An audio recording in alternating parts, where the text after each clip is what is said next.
Hey everybody, it's Brandon with Carfleet here. Welcome back to the channel. Today we are going to be installing our front Bilstein suspension for the Ram. We got the springs and we got the shocks. We did the rears, guys, so if you want to check that out, they're already on there. I'll put the video up top there. Let's go check out our suspension here. So they are used. I got them off of my buddy Dalton. He's been hooking me up with a lot of all these Ram parts, so thanks to Dalton, I really appreciate it. He said they got about 20K on them, so they're not perfect, but they're definitely going to be a better ride than my stock clapped out suspension. So here's two of them here, and we're going to be installing them right now, guys. There's no leaks on them. They're just a bit dirty, obviously used off-road, which is mint. We're going to do a quick measurement here. All right, from ground to my fender bar, we are about 47.5 roughly. We'll check the other side now. This is going to see how unlevel my fender bars are too. This one's like 47.25.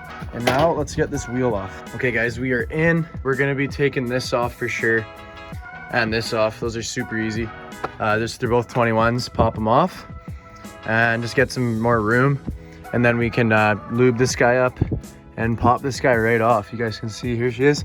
It looks like there is a spacer. Is that a 2-incher? We got the top bottom off. We're gonna try and pop it out now. We're gonna just take the bottom off and then leave those on for now, and then take those off after, so we can see if we got enough clearance to kind of pop that out. Pretty smooth sailing so far. I doubt it'll stay that way. Everything kind of seems to be a hassle these days. Let's just hope for the best here. All right guys, I got the shock out. I'm going to be throwing just a quick black coat in here, scrape all the rust off, and then throw some black paint behind the shock. Look at this. So it's got a 2-inch spacer. You guys see anything wrong here? Hold on, let me go back a bit. You guys see any issues? The thing's really cockeyed. And there's a 2-inch block on the top. What? How is it bent? Or is the shock off? We're not gonna get as drastic of a lift as I hoped, but we are gonna get still more. So that is good. We're gonna be getting rid of this spacer, and we're gonna be getting a little bit more of a lift, maybe like 0.8 probably, because that's this is a 2-inch lift. That would be a 2.8-inch lift putting that in. So yeah, there's a comparison, guys. We are going to be throwing it in. Look at that thing. That is just hooped. Good thing that is out of my truck. Let's get the new guys in. We're going to be anti-seizing everything, and I cannot wait to feel the ride of this thing. Wowzers. All right, we just scraped out some rust, threw a little flat black in there. Hopefully that'll give us one more day of non-rusting. Let's get the shock back in. So what I'm gonna do is I'm gonna go with upper first, and then we're gonna, maybe we'll try that. If not, we'll go lower first and try to move the whole thing up. But I think throwing in your 3 uppers there and then just having this hang, it is a little longer, so we don't have to move this as far up, which is good. There we go, top is in. We got it close here. We're just gonna have to do some fiddling, but not much by the looks of it, so that's good. This is the bolt that came out from underneath. We're gonna be caking in anti-seize. We're gonna clean those threads out too. She is all buttoned up, guys, all in there mint. We just got to tighten our tie rod and upper control arm, and we'll throw the wheel back on and take another measurement. Went a lot smoother than I thought. We're not done yet, and I hope I didn't jinx that. Knock on some wood here, eh? All right guys, so I haven't driven it yet. Looks a lot more level. I mean, we're sloped downhill still, so we're actually losing the spacer but gaining more clearance still. So if we go right in the middle there, 47.5, we got another almost a full inch. Almost, let's say a full inch. But that is also not settled in either, so it might need a little drive, and then, but I am happy with that. I mean, we got some more clearance up front is where we needed it. This thing was sloped forward, and we got rid of this junk. Like, what is that? Get that good out of here, man. Also guys, I broke this. When you use an extension, you don't get the same amount of power through this gun. I used the extension on the lug nuts, they wouldn't come off. Took the extension off, boom, popped them all off. So if you're using an extension, try not to if you don't have to, because then you'll get more power. Look at that. Oh, just a Bilstein, boys. Look at her. She's mint. All right, on to the other side. What you're about to see isn't fast forwarded. It is just my normal working pace.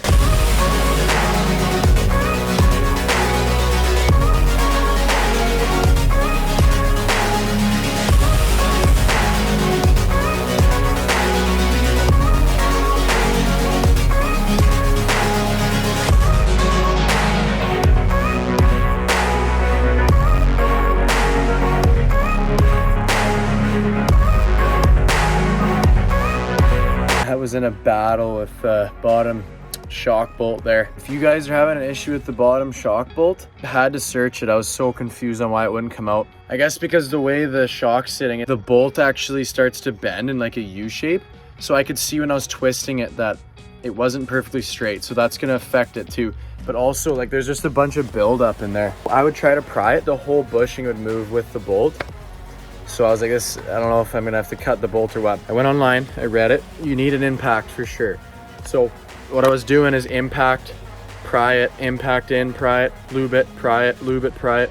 I was just going back and forth, busted in, just a ton of there and back, there and back, there and back.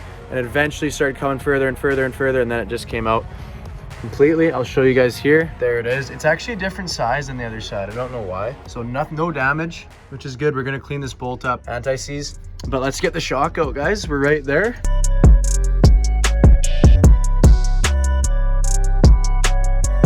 Oh, boom.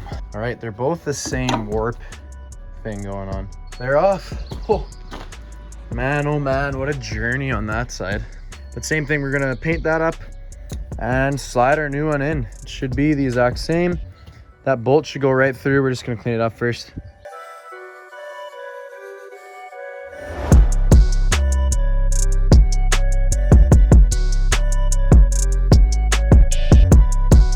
All right, well that's unfortunate, but my video cut out for some reason.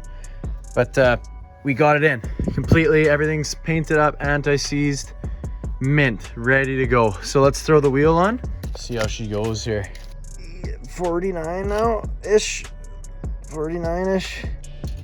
Okay, so it's about an inch right now. It'll probably come down a bit. Oh my gosh, guys, it's spider season right now, and they keep bombarding my Bronco. Like I just vacuumed a whole batch of them. Unless you're helping me fix the Bronco, you gotta get out, you know? Switched up the position, but you know the job isn't complete until that sucker's on. So let's take her for a spin. First drive on the new suspension. Okay, feels I mean, I'm driving in a straight line. First bump, okay. Like I said before, in the rears, those rears are definitely stiffer than my older ones. So I noticed that right away. We're gonna take a turn here. I'll let you guys know how it feels. A lot less sway. There's still sway, more sway up front than in the rear. I can definitely feel that. It feels good though.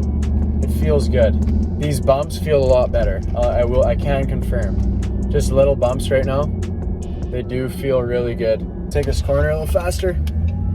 Okay. So we still got the good handling now, which is a lot better. Oh, she feels a lot more planted. Just feels better. Like it's hard to explain, but it does feel smoother. Something I noticed here too is when the less forward and back sway, because when I would stop before, my nose would go down. When I'd start, my nose would go up. I'm gonna see if I get that here. Not nearly as much anymore in terms of front, like wheeling off the line. I noticed that yesterday when I was driving. I was just like, holy. But we're hitting some bumps again. Feels a hell of a lot better. Considering I only paid $250 for the whole setup, because buddy Dalton gave me them. I still gave him money because I felt bad. $350 total for the all-around suspension, and it feels a hell of a lot better than before. So I'm gonna go ahead and say that was hella worth it. If you guys are on the edge about Bilsteins, just buy them. And there you have it. That is the fronts complete, just like that. Not too difficult. Again, it probably took me 2 hours for that. Not in a rush, just kind of relaxing, trying to do it right. You can do this yourself with just the bare minimum tools. The only thing is on that, if that bolt gets stuck, the impact was a huge help. Other than that though, you can do this without an impact. Fronts are done, rears are done. The truck feels a hell of a lot more smoother on the road. I can't wait to get it off-road. We're gonna be doing some flexing too. Thank you guys so much for watching. If you liked the video, please hit that like button. If you liked the content, please subscribe. Make sure you check out the rear Bilstein video. That one's already out. Make sure to stay tuned to see these Bilsteins hit the trails. I'm really curious to see how they do out there. Thanks again, guys, and we'll see you in the next video. Peace.